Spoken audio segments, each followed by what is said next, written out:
me pediu para poder estar anotando aqui. Orar não é sacrifício.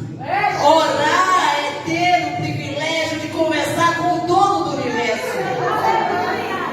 Sabe? Orar é isso, é ter o privilégio de conversar com quem criou o mundo, gente. Não é para qualquer um isso. O povo aí, os repórteres, os jornalistas se acham e tal, só porque conversa com o Lula. Coisa, né? Porque está conversando com o Joe Biden, com não sei mais quem, com o José Leite e aí por aí vai. E a igreja do Senhor, ela tem o privilégio de conversar com o dono do universo. E é só a igreja que tem esse privilégio. A igreja do Senhor é a única que tem esse privilégio de conversar com o dono do universo. A maior autoridade da terra não é presidente da república, não é o poder legislativo, o executivo e nem o judiciário. A maior autoridade da terra é eu e você. Porque nós temos acesso ao trono da graça. Nós temos acesso ao Deus dos deuses. A igreja do Senhor é chamada de sacerdócio real. Não é sacerdócio do rei lá da Inglaterra, sabe? Não é não, gente. Nós somos sacerdócio do Deus Altíssimo. Você tem noção do que é esse título que você carrega? Nós não somos pouca coisa. Então nós temos que valorizar esse lugar que nós ocupamos.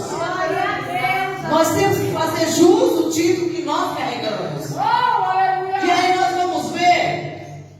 Eu fiz algumas observações aqui. Gente, eu sou igual aqueles fuscos que só pegam com gasolina, é com água, né? Acabou a água, eu esbarro. Então nós vamos observar aqui sobre o nosso relacionamento com Deus. Porque o tema é sobre compromisso de hora com Deus, né? Então compromisso de relacionamento. E a igreja, ela começa namorando. Eu falei de ciclos, não foi? A igreja, com quem aqui que já começou já namorando com Jesus? Ninguém. Namoro é a fase do conhecimento, não é? Aí depois do conhecimento é que vem o noivado. Noivado é o período da preparação.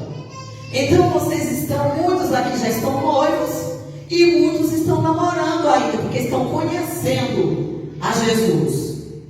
Por como? Isso é heresia, né? Não, por meio da palavra você está conhecendo a Jesus. Então essa é a fase do namoro.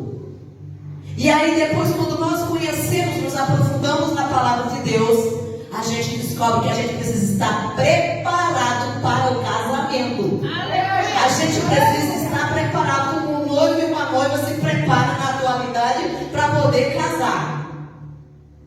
Hoje, aí o sistema aí fora está tudo bagunçado. De vez em quando está entrando uns assim na igreja, né? Começa primeiro casando, né? Gente, nunca se ouve tanto divórcio dentro das igrejas do Senhor como tem acontecido nos últimos tempos. Sabe por quê? Porque eu falei no começo que a vida é feita de etapas, não é isso? De ciclos. E as pessoas não estão mais respeitando esses ciclos, essas etapas. Aí começa assim: conhece, hoje tem um fica. Nesse fica pode rolar de tudo. Então começa casando, né? Porque não fica, já vai para o ato, às vezes, que é para acontecer no casamento. Então começa casando, aí se gostou do casamento, aí vai começar a se conhecer. Olha que doidice. Começa a conhecer. E aí, às vezes, nesse conhecer continua o casamento. E no meio desse casamento já vem o filho.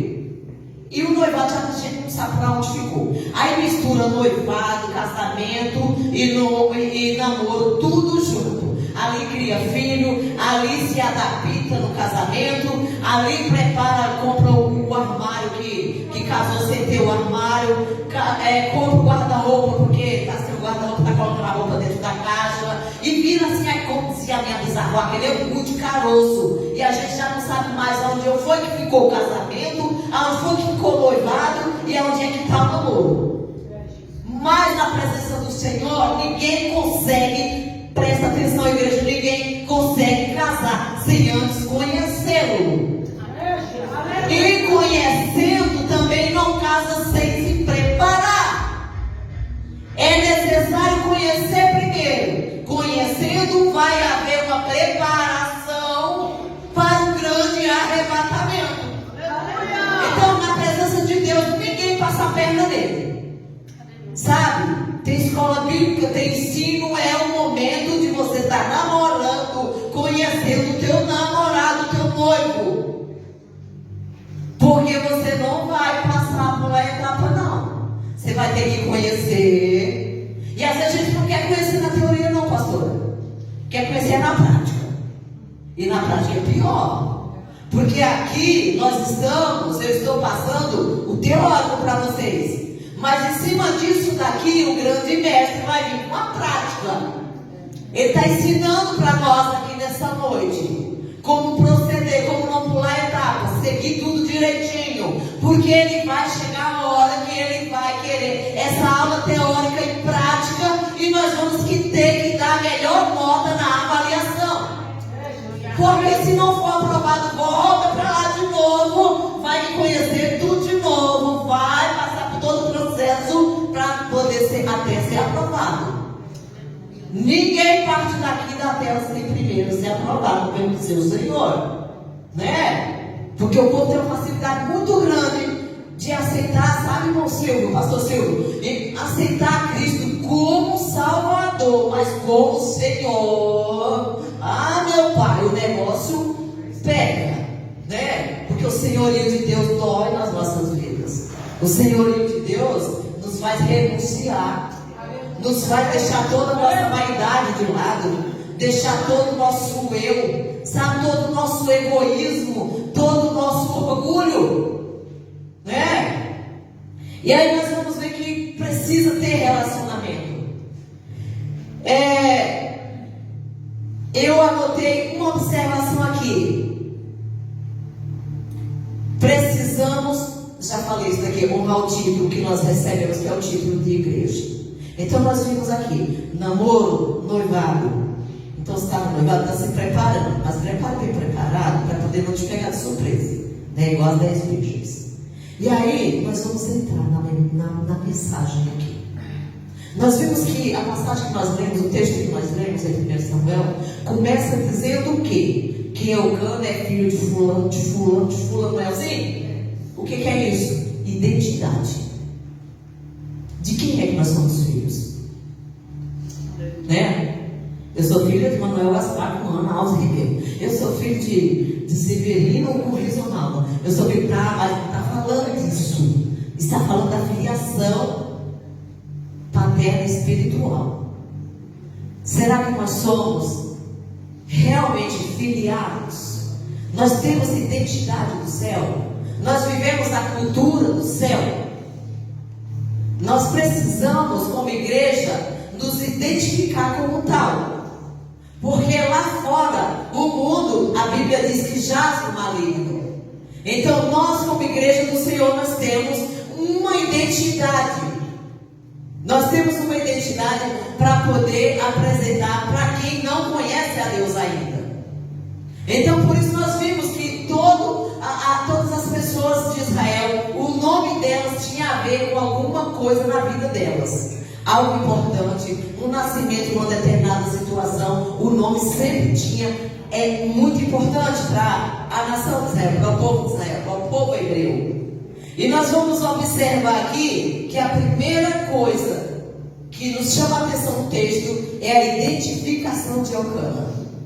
Nós precisamos primar pela nossa identidade como igreja aqui na terra, amados. Porque Israel foi levantado para poder ser modelo para as outras nações, não foi? Mas ela não cumpriu com os requisitos dela diante de Deus. Era um sobe e desce, um desalinhamento terrível diante de Deus. Até que Deus disse que vai levantar um povo que não era povo. Vai dizer que esse povo é amado para um povo que não era amado. E vai levantar esse povo para poder pôr ciúmes com Israel. E aí eu estava olhando nessa questão de casamento e o Espírito Santo conversando comigo, amadas pastoras. Porque qual é a única coisa que Deus diz que dá o direito ao divórcio? Adultério. Adulterou, Deus manda dar carta de divórcio. Se você pode perdoar, glória a Deus por isso. Eu já perdoei, não me envergonho disso. O amor de Cristo está arraigado no meu coração. E eu perdoei. Então veja bem, mas é a única coisa que Deus dá o direito de divórcio, de separação, é o adultério, porque o próprio Deus sentiu, entre aspas, na pele, o adultério de Israel. Israel deixava de adorar a Deus e ia se prostrar diante dos astarotes, dos balins, não era assim? Ia queimar incenso a Deus não sei das quantas, sabe? Era adultério em cima de adultério, e Deus esperando que as nações se convertessem por meio de Israel. Aí chegou uma hora que até ele cansou de tanto adultério, foi e levantou a igreja por meio da pessoa de Jesus Cristo. Já era promessa, levantou no lugar de Israel. Então a igreja agora tem que estar à altura daquilo que Deus espera de nós. Né? Nós estamos aqui na terra representando um reino que não é daqui da terra, é o reino de Deus. A Bíblia diz que nós somos embaixadores e embaixatrizes do reino de Deus. E como é que o embaixador e uma embaixatriz vai representar uma cultura, vai representar um povo, a constituinte de um povo, se essa embaixadora, essa embaixatriz e esse embaixador não conhecer a constituinte? Vai falar o que quando alguém se apresentar e querer conhecer qual é a cultura do teu país? Qual é a constituinte do teu país? Como que rege as leis do teu país? Você vai saber dizer? Se você não gosta de ler a constituinte, se você não gosta do estudo da palavra de Deus, se você não gosta da escola bíblica, vai falar o que? Nós ficamos com cara de ué. E nós ficamos, Jesus tem misericórdia, sabe? E de vez em quando Deus vai começar. Amado, sabe o que Deus falou para mim a semana passada? Pastoras do céu, eu fiquei impactada. Coloquei uma roupa para meu varal lá, sabe? Estendendo a roupa. Deus falou assim: aonde você passar, fala para o meu povo que eu vou começar a abrir a agenda para a minha igreja. Porque a minha igreja está tendo agenda para tudo, menos para mim. Então eu vou começar. Eu falei: Deus, como assim abrir a agenda? Estou entendendo, não. Dá para o senhor ser um pouquinho mais claro, eu estou entendendo? Ele falou assim: quando você vai no hospital, você vai e marca lá a agenda para você passar no ortopedista. Você sabe o dia que você vai passar e você prepara para poder passar. Mas quando o seu nome fica na lista lá, porque não sabe que dia, ou qual a data do SUS, né? Que data é que o ortopedista vai passar? Então o seu nome fica na lista. E a moça lá da recepção, que abre a agenda e fecha a agenda, e abre a agenda e fecha a agenda, ela vai pegar o teu nome lá na lista. Não quer saber se você está preparado o dia que é esse, o dia que o ortopedista está indo, não. Ela vai marcar e vai dizer, vai ligar para você, vai dizer, Eliane, dia 15 está marcado o ortopedista tal hora. Você vai ter que virar nos 30, desmarcar o que você tiver marcado para poder você atender o chamado do hospital. Então Deus falou assim: fala para o meu povo que eu vou começar a abrir a agenda, já que eles não têm agenda para mim. Ou seja, quem vai começar a fazer nossa agenda vai ser o nosso Deus. Porque a gente está ocupado demais com as coisas da terra. E as coisas da terra vai ficar tudo aí. Pasmem vocês, né? Presta novidade. Vai ficar tudo aí, não vamos levar nada. Às vezes nem a roupa do corpo leva. Vocês lembram daquele deputado lá, Luiz Guimarães? Nem a roupa leva, porque a gente não achou no corpo dele, né? Então, dependendo das circunstâncias, nem a roupa do nosso corpo a gente leva. E a gente acha que a gente é muita coisa, a gente não é nada. Mas vamos lá. E aí nós vamos ver que Deus ele começou comigo a respeito disso. Eu preguei outro dia numa igreja que o tema era transformadas para transformar. E me deram esse tema, a passagem de Samuel.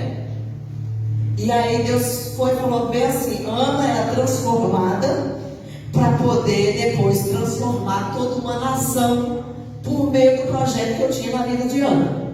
Mas Penina ela era perturbada para perturbar. Tem a transformada para transformar e tem a perturbada para perturbar. E Deus precisa das duas, gente. Fazem com vocês. Deus precisa das duas. Porque se não ter Penina, não tem Ana abençoada. Sabe? Às vezes a gente está numa zona de conforto tão grande que a gente só quer estourar pipoca e assistir umas séries e ficar à vontade dentro de casa. Aí Deus levanta uma Penina da vida, um penino na nossa vida. Rapaz, a gente fica com uma ligeireza. A gente começa a orar, a jejuar, a gente começa a oração, já não está bem, já vai pro acabou mesmo, porque Penina está na minha porta. Então Penina é importante no reino de Deus. Penina acelera a promessa de Ana. Se não tiver Penina, Ana não ora. Se não tiver Penina, Ana não é arremessada para o nível espiritual que Deus quer nos levar. Então a gente tem que dar glória a Deus pelas Peninas que nós temos no nosso dia a dia. Às vezes a Penina está dentro da empresa, às vezes a Penina está dentro do banco, nos ataca lá na fila do banco, às vezes até mesmo dentro da igreja. Por que não? Não é porque está aqui na igreja que é todo mundo santo 100%, não, gente. Está todo mundo sendo aperfeiçoado. E eu costumo sempre falar que a gente é uma lixa na vida do outro, né? Gente, isso aí tem umas lixas que são diante depois, né? Umas lixas grossas que passa da gente, parece que a gente sai rasgando na parede cascuda, né? É só a misericórdia. Mas o Senhor tem uma lixa para cada um e Ele sabe a grossura de cada lixa, a espessura de cada lixa que Ele põe do nosso lado, para poder nos polir, sabe? E nos deixar do jeito que Ele quer.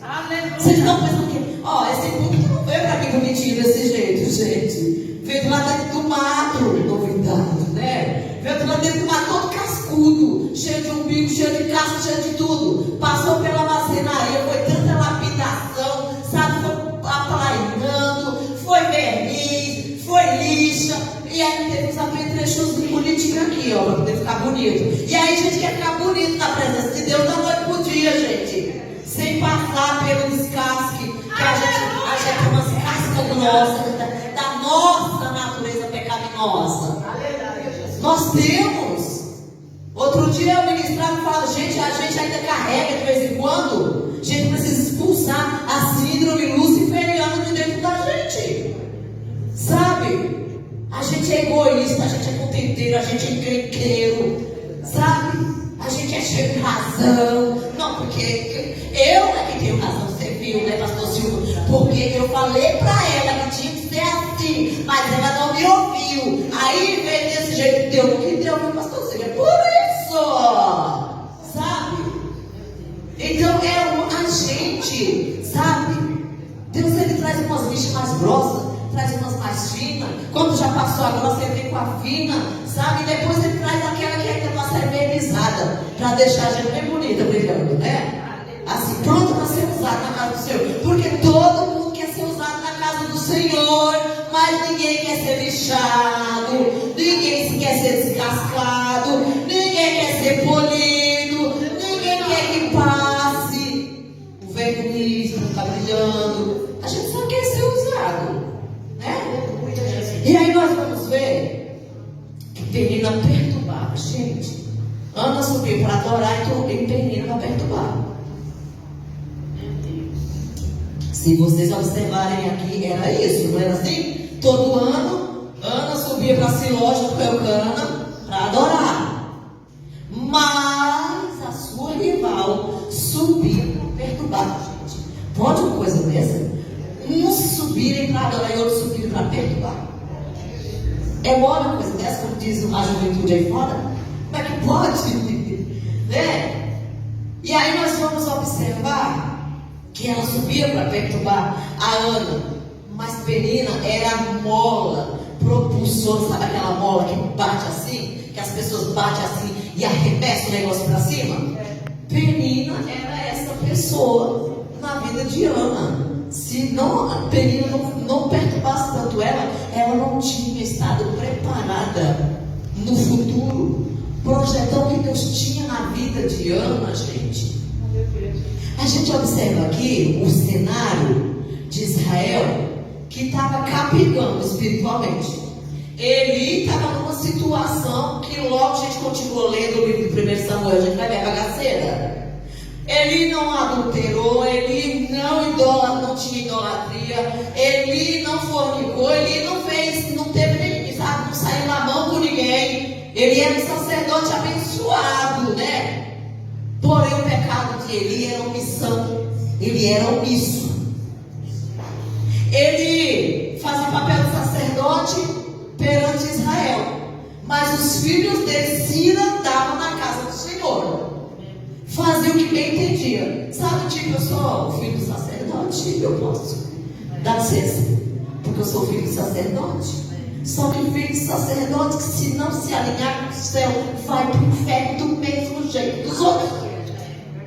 E a gente observa, não que filho de pastor tem que ser pastorzinho, gente. Filho de sacerdote precisa ser sacerdotinho? Não. Mas os filhos de Eli eram do sacerdócio. Se vocês observarem, eles eram do sacerdócio. Quem era que estava lá no sacerdócio? Ofni e Finéias. Ofni e Finéias era filho de Eli. Então não é obrigado a ser, mas a partir do momento que é, então faça jus o título que tu carrega, né? E os sacerdócios Ofni e Finéias, eles passavam a mão nos sacrifícios lá nas ofertas, lá diante do altar do Senhor.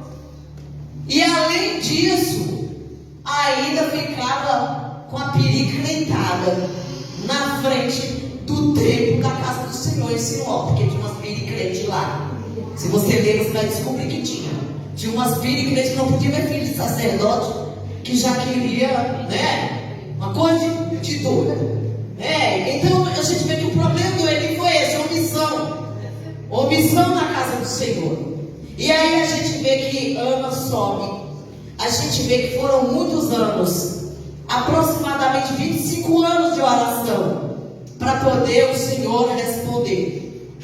E nós observamos, na Bíblia não está registrado, mas se a gente observar, tinha um contexto por trás da vida de Ana. Tinha sogra que queria filho naquela época, porque naquela época era honroso ter filho, ter a casa cheia de filho. Então tinha uma sogra por trás, tinha a pirraceira da Penina, que frutificava todo ano. Tem um pastor da catedral aqui de Perus, o pastor Israel Januário, que ele falava assim: gente, Penina era igual uma coelha. Penina era uma fila aqui, um descanchado aqui, igual a mulher pernambucana nordestina, um na barriga e outro já no pensamento, porque ela queria frutificar para não perder o cana, né? E aí a gente observa que Ana, ela chora esse tempo todo e ela clama ao Senhor. Mas quando ela estava alinhada à terra com o céu, aí ela chega num ponto que ela parece que já não está tendo mais forças, aonde ela só balbucia os seus lábios.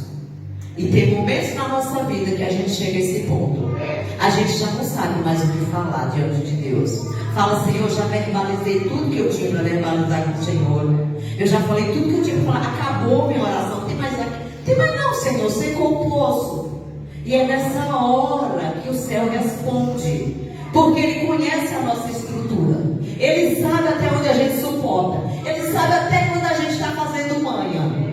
Quantas vezes eu cheguei, sabe, pastor Elian, cheguei para Deus e falei: Senhor, o Senhor sabe que eu não estou mais aguentando, mas aquele não estou aguentando, sabendo lá dentro que ainda faltava um pouquinho, né? Eu não estou mais aguentando, Senhor. E o Espírito Santo dizia: aguenta, porque o Senhor te sustento. Tu não fica de pé porque quer. Então eu sei a hora que tu vai desesperar e querer se desviar. Antes de tu querer se desviar, eu te acudo e eu trago a bênção, porque Deus não tem prazer em ver a queda de ninguém, né? E aí a gente vê que Ana, ela clama diante do Senhor de uma tal maneira que o sacerdote, o pai de Ofni e Finéias, olha de lá e diz o seguinte: aparta do teu vinho, Gente do céu. Pensa, você está 25 anos. Só 25, tá? Orando, angustiada, amargurada, atribulada, conforme ela disse que ela era uma mulher amargurada em algumas traduções, né? Atribulada de espírito. E aí, Deus ainda põe a prova e o sacerdote principal chega para você e fala: irmã, eu acho que tu chapou o coco, né? Chega e diz: tu encheu a cara, o que está acontecendo contigo? Tu tá com as atitudes que não é de crente, não. Gente, se a gente não está transformada, ai, ai, ai. A gente começa a querer dar voadora ungida. A gente começa, se tiver na carne, vai partir para esse lado. A gente entra na carne, se não tiver sido ainda transformado na presença do Senhor. E a gente vê que Ana estava uma mulher tão transformada na presença do Senhor, pelo poder da oração, que ela não deu nenhuma resposta má para o sacerdote.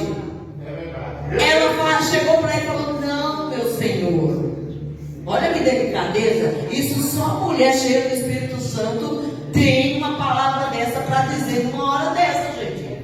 Depois de tantos anos de oração buscando por uma bênção, e daí o sacerdote principal chegar para você e dizer: você chapou um pouco, você tomou todas e por isso está agindo desse jeito, né? E ela vira para o sacerdote e diz: não, meu senhor, eu sou uma mulher tribulada de espírito, eu sou uma mulher amargurada. Como se ela estivesse dizendo: a minha alma está extravasada de dor, eu preciso de resposta do céu. E aí é onde ele percebe, e eu creio pelo Espírito de Deus, porque naquela época o Espírito não habitava quem, mas tinha solto. E tanto é que foi a resposta da parte de Deus, que quando ele disse que o Senhor iria atender a petição dela naquele dia, a Bíblia diz que naquele mesmo dia ela já saiu dali gerando.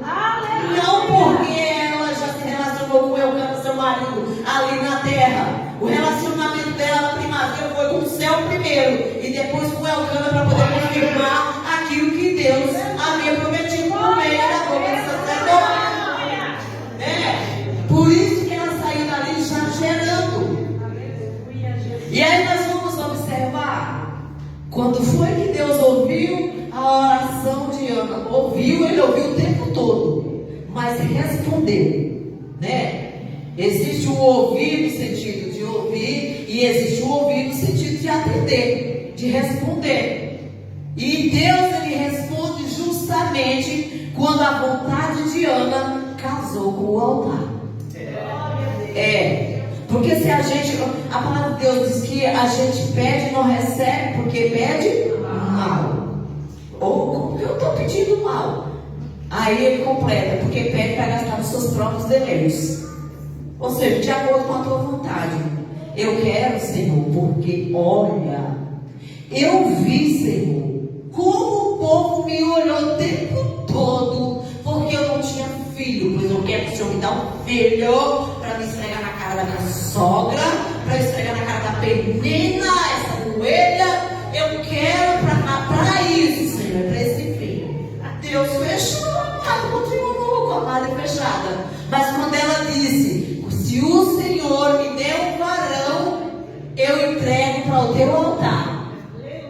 E nem navalha vai passar no cabelo dele, ou seja, nazareiro de Deus, consagrado. Eu estou consagrando aquilo que nem está no meu ventre ainda para o teu altar. Então peça para o Senhor o intuito de consagrar para o altar dele, para o nome dele ser glorificado. Porque se tiver uma outra intenção, o Senhor vai esperar você chegar no alimento que ele quer. Eu sempre falo assim: Deus, ele é eterno, ele tem pressa. Quem tem que ter pressa é a gente é provisório, né? Então é melhor a gente, quanto mais rápido a gente se alinhar no céu, mais rápido a gente recebe a bênção. Que a gente é meu teimoso, meu piracento, tem uma espírita santa, né? E aí a gente observa que quando a vontade de Ana casou com a vontade de Deus, aí aconteceu. Aí ela gerou. E a Bíblia diz que depois que ela desmamou o menino, aí ela levou Samuel do templo. Ou seja, Ana queria um filho. E a nação de Israel precisava de um profeta, porque os profetas lá davam só misericórdia. Precisava de um sacerdote, porque o sacerdote que tinha lá estava deixando a desejar, né? Precisava de que mais? De um juiz para julgar as causas do povo de Israel.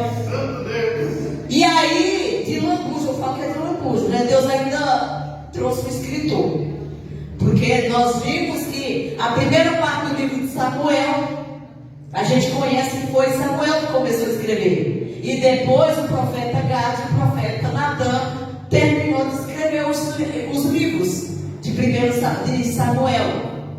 Então a gente vê que Ana queria um filho, e Deus queria um profeta, um sacerdote, um juiz e um escritor. Aleluia! Então casou uma coisa com a outra, e o nome do Senhor foi glorificado. E o sacerdócio de Samuel foi peso para a nação de Israel. Aí vocês entendem por que demorou tanto tempo para Ana estar preparada para receber essa bênção? Amado, pensa aí, Penina perturbava ela esses 20 e poucos anos. Imagina, eu vou fazer uma conjectura aqui com você. Imagina agora todo ano Penina subindo com aquela renca de coelho, sabe? E chegando lá encontrando Ana, porque Samuel, com certeza, qual é o pastor que não dá honra para sua mãe? Qual é o sacerdote que, se tiver a sua mãe, não prepara uma cadeira do lado, né, pastor Silvio? Para poder sentar do lado. Imagina Samuel aqui no trono de Israel, sendo juiz, sendo profeta, sendo sacerdote, e Ana do lado. Se Ana não está preparada, ela já ia começar assim, ó, bater o pezinho para Ana olhar. Tipo assim, você viu? Você me pensou, né? Mas eu tô aqui agora. Olha onde Deus me colocou. Sabe? E Deus não dá nada para nós, para a gente se engrandecer, para a gente se envaidecer.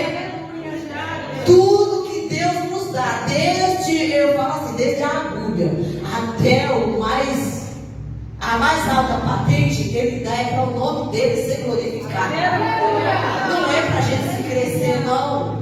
A gente somos, volto a dizer, apenas instrumento do Senhor na terra. Então nós precisamos perceber essas coisas que o Senhor faz na nossa vida. Eu finalizei aqui dizendo o seguinte: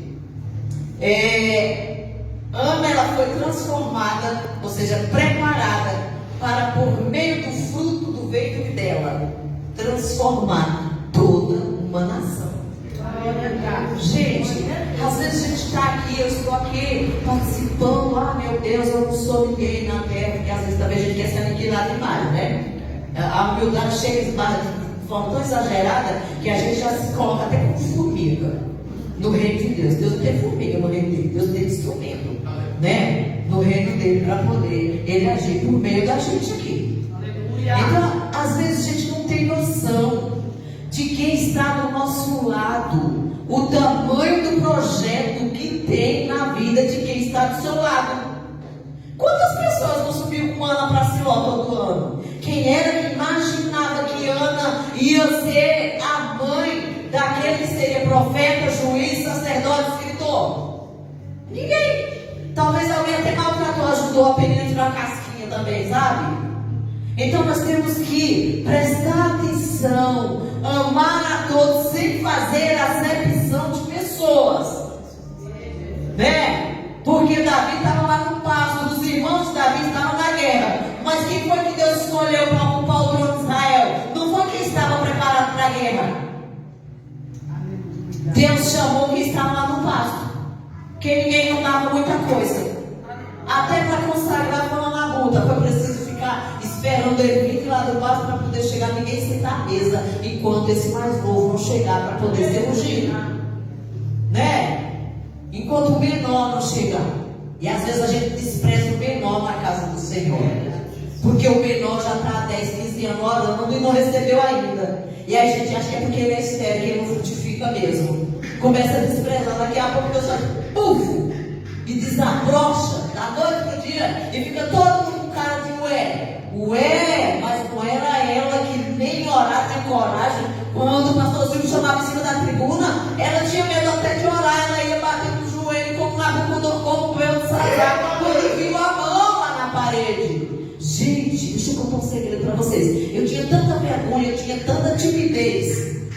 em mim, sabe? Eu era tão tímida, irmãozinho, que se eu estivesse lá dentro de casa cantando, e meu marido, eu ouvisse as pisadas do meu marido, Marina do céu, eu calava a boca na hora, porque eu não queria nem que meu marido ouvisse eu cantando. As primeiras vezes que eu fui louvar na igreja, era assim, ó, parece que o microfone ia saltar da mão e cair lá no meio da igreja. Ministrar a palavra, ler o versículo, os joelhos batiam palma ao invés de ser, né? De tanta vergonha.